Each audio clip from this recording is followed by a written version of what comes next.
Nếu bạn không thể sống thiếu sô-cô-la, bạn thật may mắn khi được sinh ra vào sau thế kỷ 16. Cho đến thời điểm đó, sô-cô-la chỉ là một thức uống ở Trung Mỹ, có hình dạng khá khác biệt với sô-cô-la chúng ta biết ngày nay. Từ năm 1900 trước công nguyên, người dân ở đó đã biết học cách thu hoạch hạt từ cây cacao bản địa.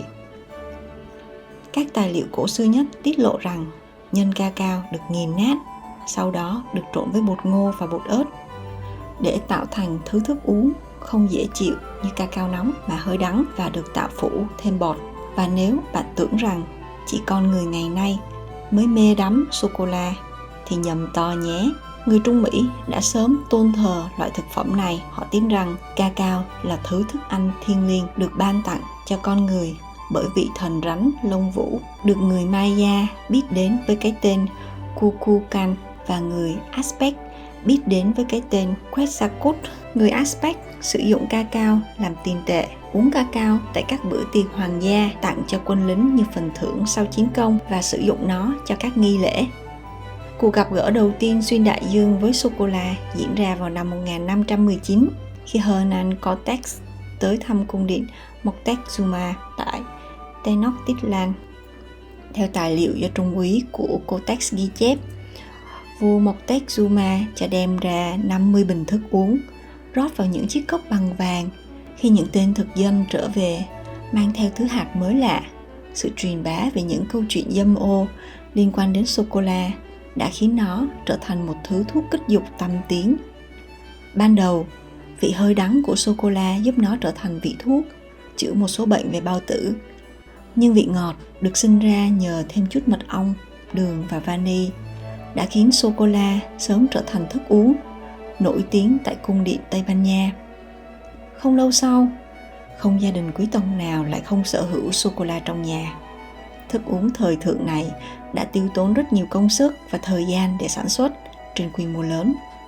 Nó bao gồm trồng trọt và nhập khẩu lao động nô lệ từ vùng Caribe và các hòn đảo ngoài khơi bờ biển châu Phi. Thế giới sô-cô-la sau đó hoàn toàn thay đổi vào năm 1828 với sự xuất hiện của máy ép cacao nhờ công của Coeran van Houten đến từ Amsterdam. Ông phát minh ra cách chiết tách chất béo tự nhiên từ hạt cacao hay bơ cacao, giúp tạo thành một chất bột có thể hòa tan, tạo thành sản phẩm dạng lỏng hoặc tái kết hợp với bơ cacao để tạo nên thứ sô-cô-la rắn như chúng ta biết ngày nay. Không lâu sau, một người chế biến sô-cô-la người Thụy Sĩ tên là Daniel Peter thêm bột sữa vào sô-cô-la và từ đó chúng ta có thêm sô-cô-la sữa. Vào khoảng thế kỷ 20, sô-cô-la không còn là thực phẩm xa xỉ dành riêng cho giới thượng lưu mà đã trở thành thức quà của cả cộng đồng. Nhưng lượng nhu cầu khổng lồ đòi hỏi cần phải có thêm nhiều cacao, mà loại cây này lại chỉ ưa thích vùng đất gần đường xích đạo. Hiện nay, thay vì vận chuyển nô lệ châu Phi tới Nam Mỹ để trồng cacao, sản phẩm cacao sẽ được chuyển tới Tây Phi, trong đó bờ biển Nga chiếm đến 2/5 lượng cacao cung cấp cho thế giới vào năm 2015. Nhưng sự phát triển của ngành công nghiệp cũng đã dẫn tới những xâm phạm về quyền con người. Nhiều vụ mùa xuyên khắp Tây Phi cung cấp cacao cho các công ty phương Tây đã sử dụng lao động nô lệ và trẻ em, với ước tính có khoảng hơn 2 triệu trẻ em bị bóc lột. Đây là vấn đề nan giải cho đến tận ngày nay.